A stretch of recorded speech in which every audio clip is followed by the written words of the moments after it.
Crit Draw Greatsword. True Charge Slash Greatsword.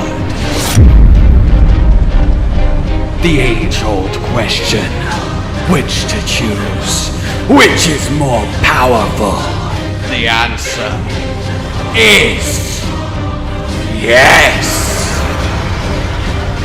Oh yes, my fellow hunters, though in this case, specifically my fellow get big stick, beat monster death with it mains. This is exciting, this is very exciting. I thought that after Fatalis, nothing could shine brighter for Greatswords. He's the god of all monsters. How could that ever be beaten?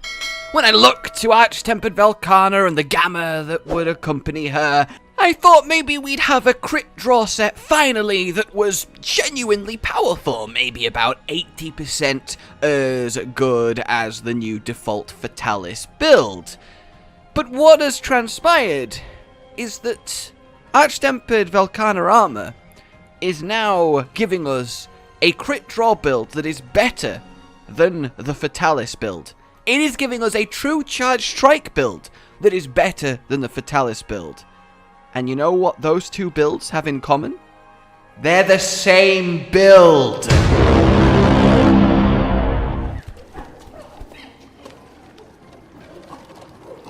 Oh yes! Welcome to Peak Greatsword then, as we go over the best Greatsword build for, I know I said it last time, but surely this time, right? The remainder of Iceborne. Oh yes! So let's, well, here's the armor and such that we're using. It's fairly self-explanatory. We want 4 pieces of the Velkhana with the Fatalis Greatsword and its ludicrous roar, and 1 piece, of course, of Frostfang for that punishing draw, extra 5 raw on your draw attacks. It comes in handy, and because with this build you can choose either to crit draw or true charge depending on the situation for maximum flexibility, it is good to have everything in there. Indeed, that's why we have the Gamma chest instead of the Gamma gloves. Not only are the Frostfang gloves really efficient, which is very good news for this set, the chest has got such good slottage compared to the gloves and that 3 ranks of crit draw that dropping the 3 recovery up that come with the Velkhana gloves really isn't that big of a deal when we can get it back through the decorations.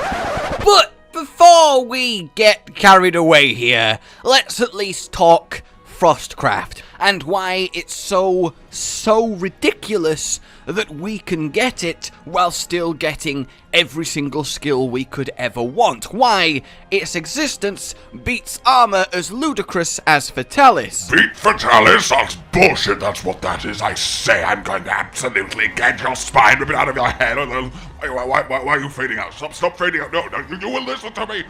So as you're aware, Frostcraft makes your first attack from draw do 30% more damage. Then it kinda goes down a notch and your next couple hits do 20% more damage. Then it goes down a notch once more and your next couple do 10% more damage. Now understandably, 30% damage boost is hefty. It is potent.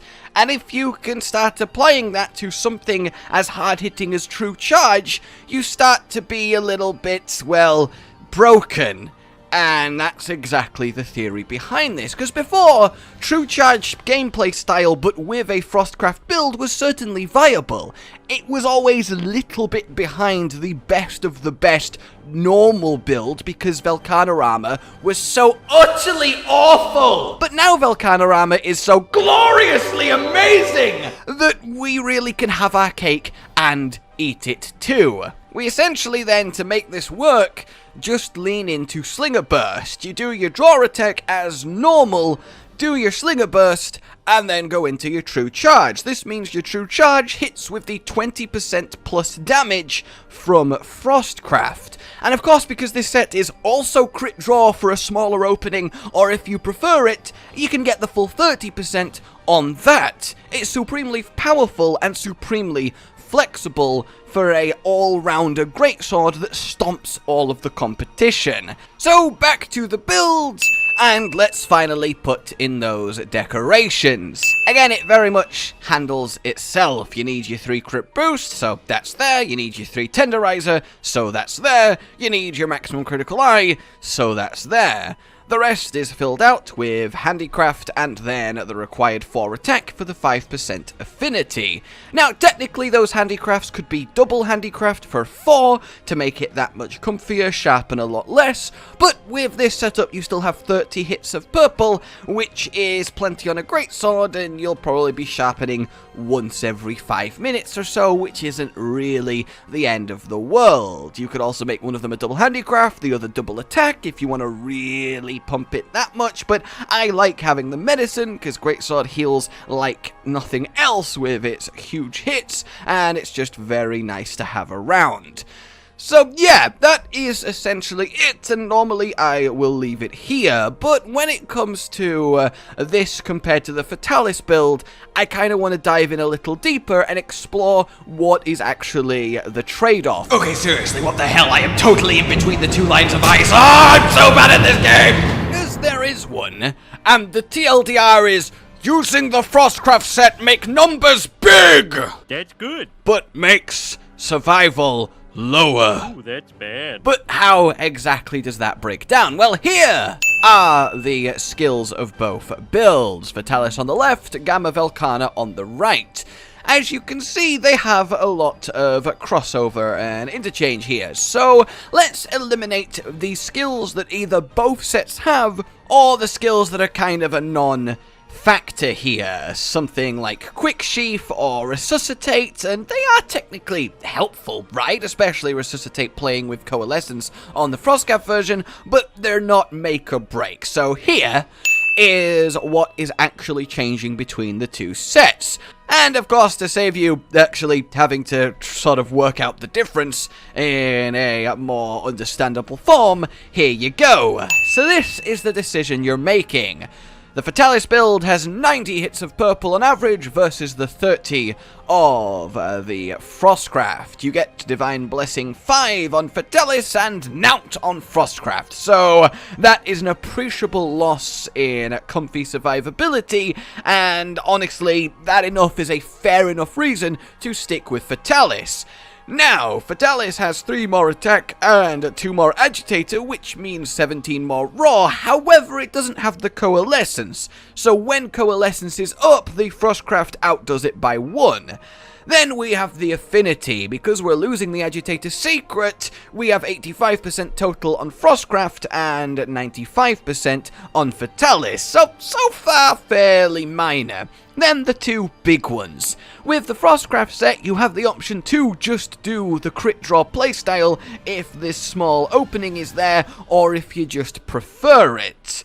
Whereas obviously with Fatalis, your draw attacks are still kinda piddly, you need to be hitting the true charge.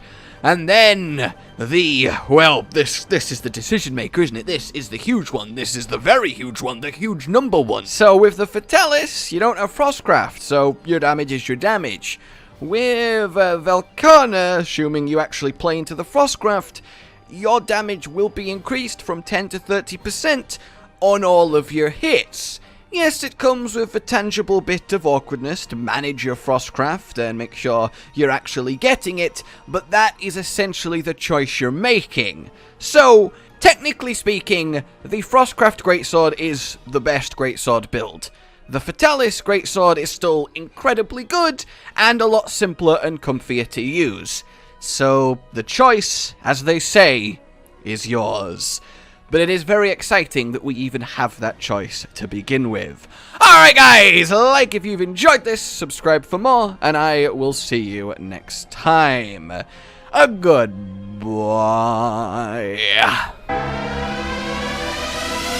Rage Gaming with the video flow. But that's all that's really relevant at the mo, but I'm still gonna leave this up so you patrons know that I love you even though the outro's no longer that kinda relevant. But the new one's being worked on and it's gonna be a truly badass song, and don't worry, I won't be doing any rapping on it.